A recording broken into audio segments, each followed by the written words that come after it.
राज रघुवंशी हत्याकांड में हर बीतते दिन नहीं, हर बीतते घंटे के साथ एक नया अपडेट, एक नया खुलासा सामने आ रहा है। और इस वक्त जो खुलासा सामने आ रहा है उसने सभी को परेशान कर दिया है, चिंता में डाल दिया है। और वो खुलासा ये है कि जो सोनम थी उसने अपने बॉयफ्रेंड को ही फंसा दिया है और पूरे मामले में उसने अपना पल्ला झाड़ लिया है।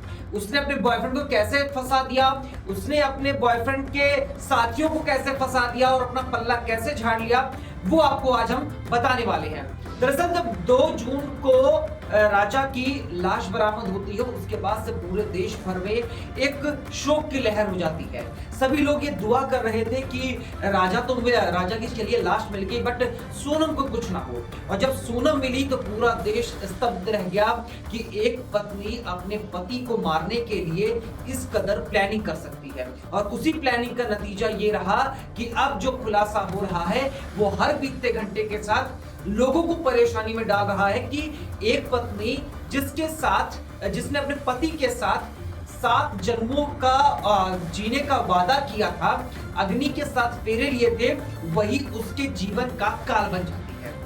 जो पति अपनी पत्नी के मांग में सिंदूर भरता है, उसको सुहागन करता है, वही पत्नी अपने सुहाग को उजाड़ देती है।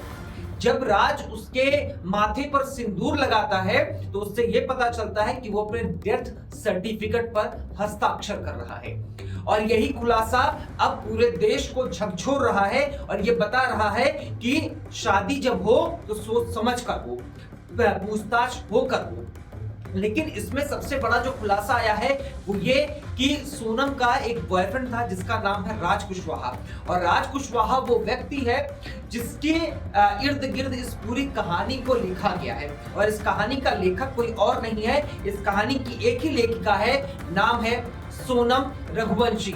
और सोनम रघुवंशी ने अपने बॉयफ्रेंड को ही फंसा दिया है। वो ऐसे क्योंकि पूरी प्लानिंग सोनम करती है। सोनम अपने बॉयफ्रेंड से इस चीज को डिस्कस करती है और फिर 3 गुंडे उनको बुक किया जाता है, उनको पैसे दिए जाते हैं। और पैसे देने के बाद वो तीनों गुंडे सीधा पहुंच जाते हैं मेघालय, और मेघालय में मर्डर की प्लानिंग की जाती है। और इस कदर प्लानिंग कि वहां पर राजा की केवल लाश मिलती है और राजा की लाश के बाद मिलती है सोनम। और अब पुलिस ने उसको गिरफ्तार किया तो एक बड़ा चौंकाने वाला सच सामने आया है। और अपने आप से सोनम ने पल्ला झाड़ लिया है। सोनम ने कहा है कि मेरा इस हत्याकांड में कोई हाथ नहीं है। पुलिस सूत्रों की माने तो सोनम ने कहा है कि जो गहने हम लेकर गए थे वहां पर मेघालय हनीमून मनाने के लिए, जो हम गहने लेकर गए थे, राज और उसके दोस्तों ने मिल करके उसी गहने के लिए राजा की हत्या की है और मुझे किडनैप किया था। अब इस बात में कितनी सच्चाई है ये तो या तो सोनम जानती है या तो पुलिस जानती है। लेकिन पुलिस सूत्रों की माने तो सोनम ने अपने ही बॉयफ्रेंड और उसके साथियों को फंसा दिया है। बहरहाल सोनम जब गहने लेकर के राजा के साथ मेघालय के लिए निकल रही थी, हनीमून के लिए निकल रही थी, उस वक्त उसकी सास ने कहा था कि ये गहने लेकर क्यों जा रहे हो, तुम लोग घूमने जा रहे हो तो गहने की आखिर जरूरत क्या है। लेकिन सोनम जिद पर अड़ी रही और सोनम ही वो गहने अपने जिद पर लेकर गई थी। तो राजा भी मना कर रहा था, राजा की माँ भी मना कर दी, यानी सोनम की जो सास है वो भी मना कर रही थी कि इसको गहनों को लेकर मत जाइए। लेकिन सोनम अपनी जो जिद है उस पर अड़ी रही और वो गहने लेकर के हनीमून पर गए। लेकिन हनीमून पर जाना और मर्डर होना और लूटपाट होना, इसमें एक तो ज्वाइनिंग है, ये सारी जो चीजें हैं एक कड़ियां दूसरे कड़ी से मिलती हुई नजर आ रही है। और सबसे जो बेसिक कड़ी ये है कि जब सोनम को मना किया गया कि आप गहने लेकर मत जाइए तो आखिर सोनम गहने लेकर क्यों गई। सोनम अगर गहने लेकर गई तो इसका मतलब यही था कि सोनम वो गहने लेकर के फरार होना चाहती थी।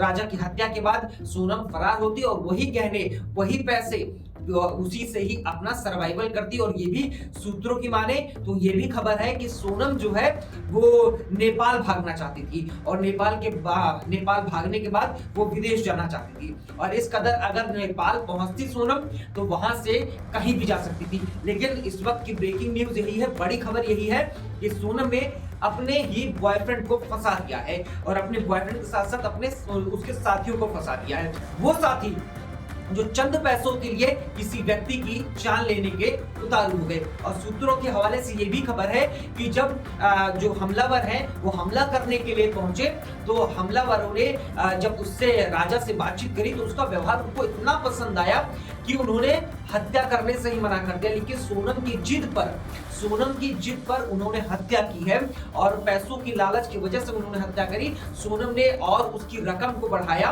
और उसके बाद जो हत्यारे हैं उन्होंने राजा को इस दुनिया से अलविदा कहवा दिया।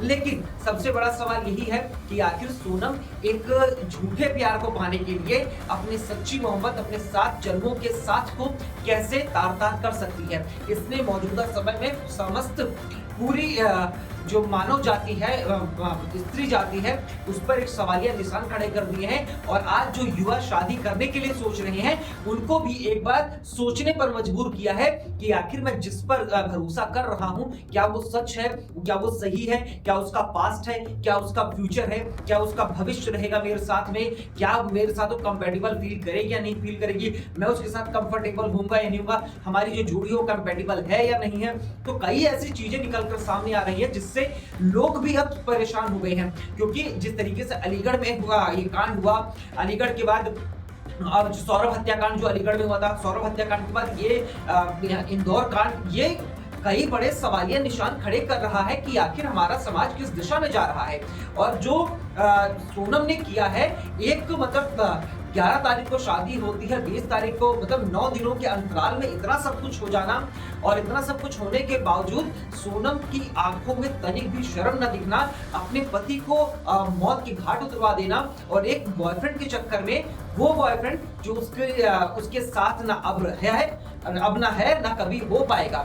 जिस समाज के लिए वो उसने शादी करी थी, अब वही समाज उसको दरकिनार करता हुआ नजर आ रहा है। पूरा परिवार परेशानी में है। अब सोनम किस तरीके से अपने आप को दर्शाना चाहती है। खैर बॉटम लाइन यही है कि सोनम अब पकड़ी जा चुकी है, मेघालय पुलिस उसको अपने साथ लेकर जा रही है।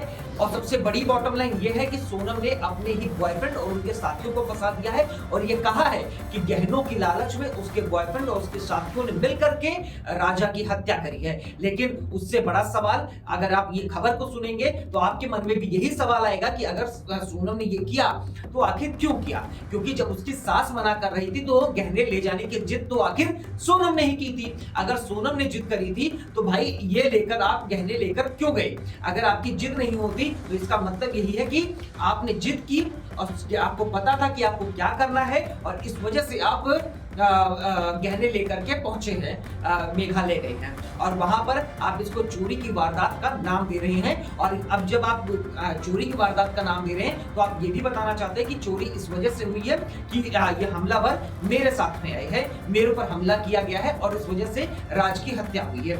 लेकिन उससे अब यहाँ पे बड़े बड़े सवाल ये आते हैं कि चोर तो कहीं के भी हो सकते हैं, मेघालय में भी कई गैंग्स काम करती हैं, इस तरीके से चोरी की वारदात को अंजाम दे सकती हैं।